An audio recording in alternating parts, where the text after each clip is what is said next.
स्वागत है साथियों, आप सब लोगों का मेरे YouTube चैनल प्रोफेसर की क्लास 85 पर। साथियों, आज लोक प्रशासन का एक महत्वपूर्ण टॉपिक मानव संबंध विचारधारा हम करने वाले हैं और इससे संबंधित महत्वपूर्ण प्रश्नों को हम व्याख्या के साथ समझने का प्रयास करेंगे। आप में से जो भी छात्र BA, MA, net, set, JRF, PGT, TGT या अन्य किसी कंपटीशन एग्ज़ाम की तैयारी कर रहे हैं तो उनके लिए ये लेक्चर बहुत महत्वपूर्ण है। आप में से जो भी नए छात्र हैं, पहली बार मेरे YouTube चैनल पर विज़िट कर रहे हैं, वो मेरे YouTube चैनल को सब्सक्राइब कर लें। वीडियो अच्छा लगे तो लाइक कीजिए और अपने फ्रेंड्स को शेयर कीजिए। शुरू करते हैं आज का टॉपिक मानव संबंध विचारधारा, ह्यूमन रिलेशन थ्योरी।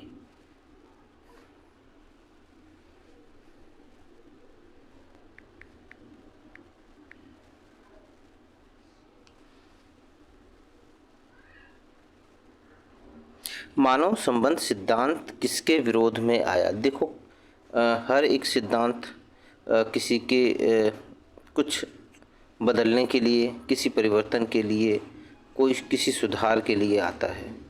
तो उसी तरह से मानव संबंध सिद्धांत का जन्म जो होता है वो टेलरवाद के या वैज्ञानिक प्रबंध सिद्धांत के विरोध में होता है, क्योंकि जो टेलर महोदय ने जो अपना जो निष्कर्ष दिए थे उसके अंतर्गत उन्होंने मानव को आर्थिक मानव बना दिया था और उनका मानना था कि अगर मानव को ज़्यादा पैसा दिया जाए तो वो अत्यधिक उत्पादन करेगा।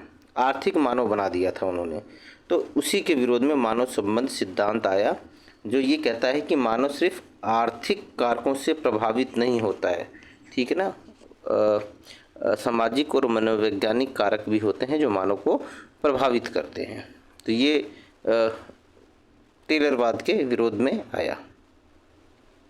मानव संबंध सिद्धांत को अन्य किस नाम से या नामों से जाना जाता है? तो इसको अनौपचारिक सिद्धांत कहते हैं, क्योंकि अनौपचारिक कारकों पर अत्यधिक बल देता है। नवशास्त्रीय सिद्धांत भी कहा जाता है, सामाजिक आर्थिक सिद्धांत भी कहा जाता है। तो उपरोक्त सभी इसी के ही नाम हैं, आपको इस बात का हमेशा ध्यान रखना है।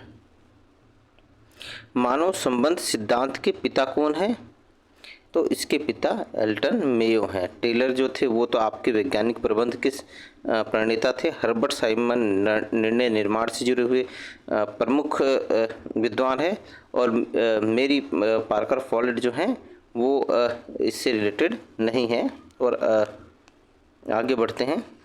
मानव संबंध सिद्धांत बल देता है, किस पे बल देता है? श्रमिकों के आर्थिक पक्ष पर, श्रमिकों की जातीय पक्ष पर, श्रमिकों की धार्मिक व सांस्कृतिक पक्ष पर, श्रमिकों के सामाजिक व मनोवैज्ञानिक पक्ष पर। हाँ, ये मानव संबंध सिद्धांत जो है श्रमिकों के सामाजिक और मनोवैज्ञानिक पक्षों पर बल देता है।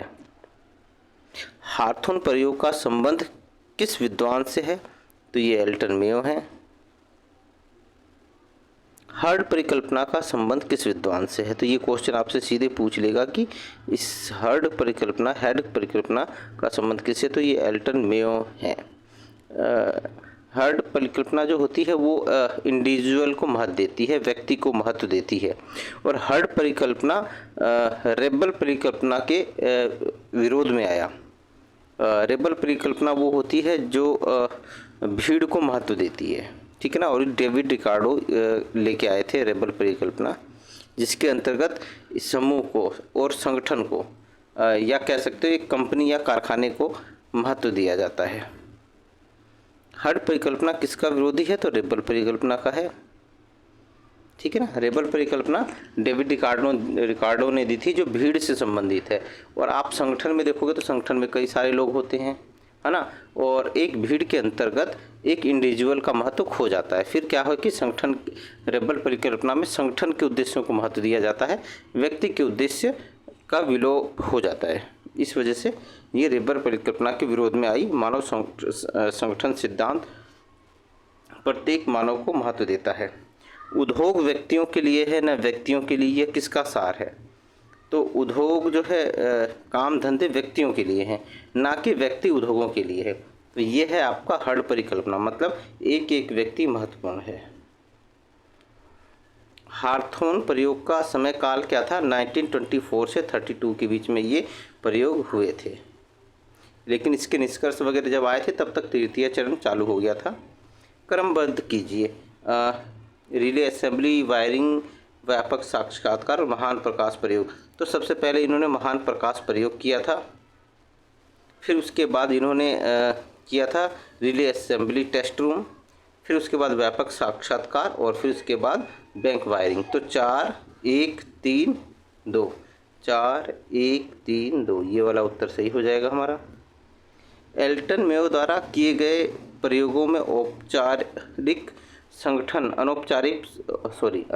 संगठन का महत्व उजागर हुआ। तो ये जो सामाजिक संगठन और बैंक वायरिंग प्रयोग था, इसमें अनौपचारिक संगठन का महत्व उजागर हुआ।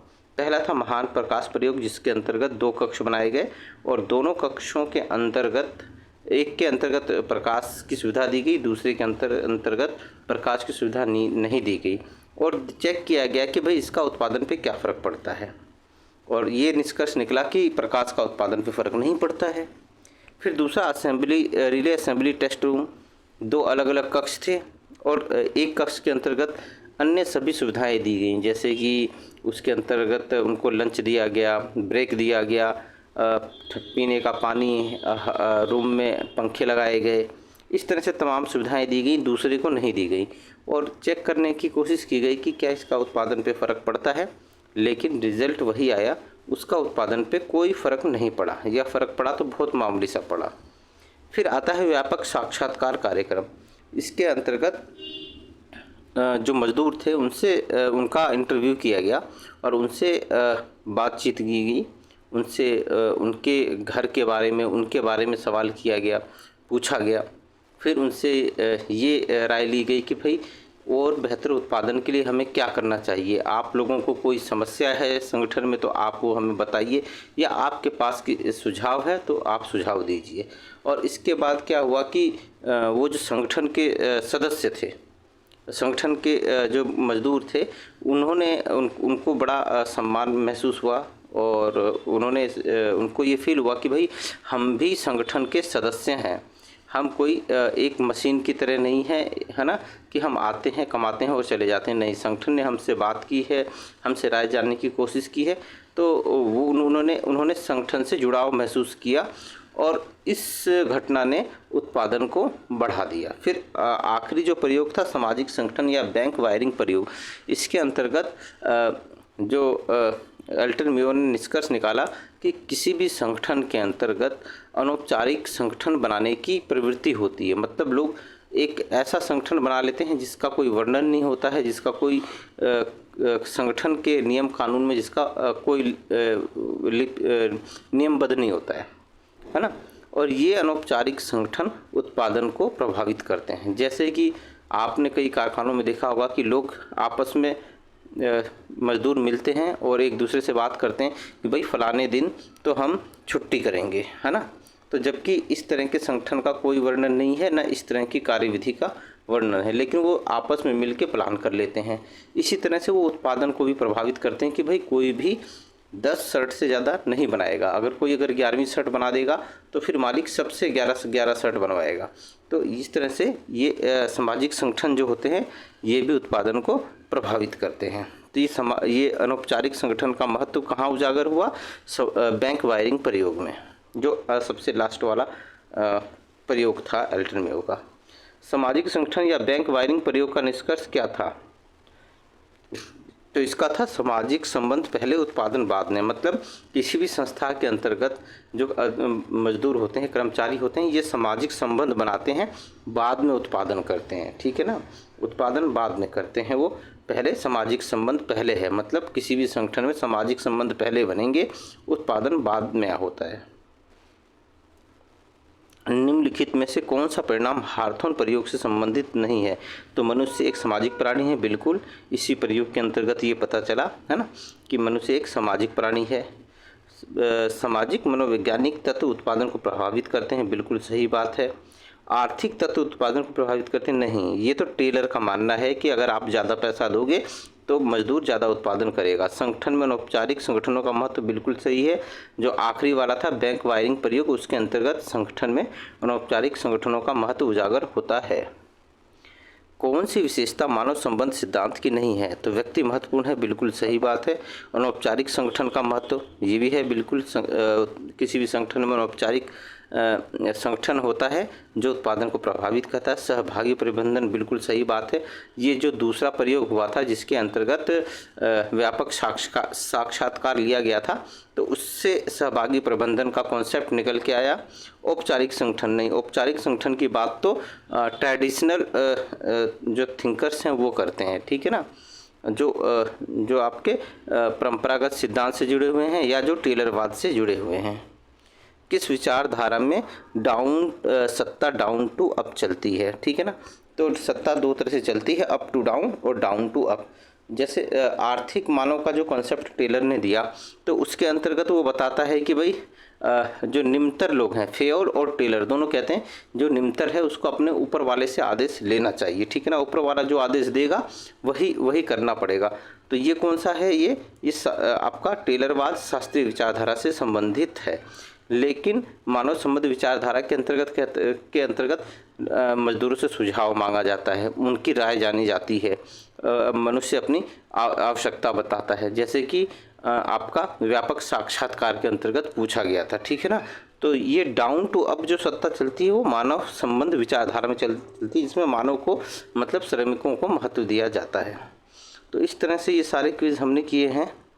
एक बार हम चेक कर लेते हैं क्या कोई गलत तो नहीं है। हाँ, तो सारे क्वेश्चन सही हैं। अगर आप लोगों को समझ में आया हो सही से तो आप लोग वीडियो को लाइक कीजिएगा, शेयर कीजिएगा और मेरे यूट्यूब चैनल को सब्सक्राइब कीजिएगा। किसी को कुछ ना समझ में आया हो तो वो मेरे से कमेंट में पूछ सकता है।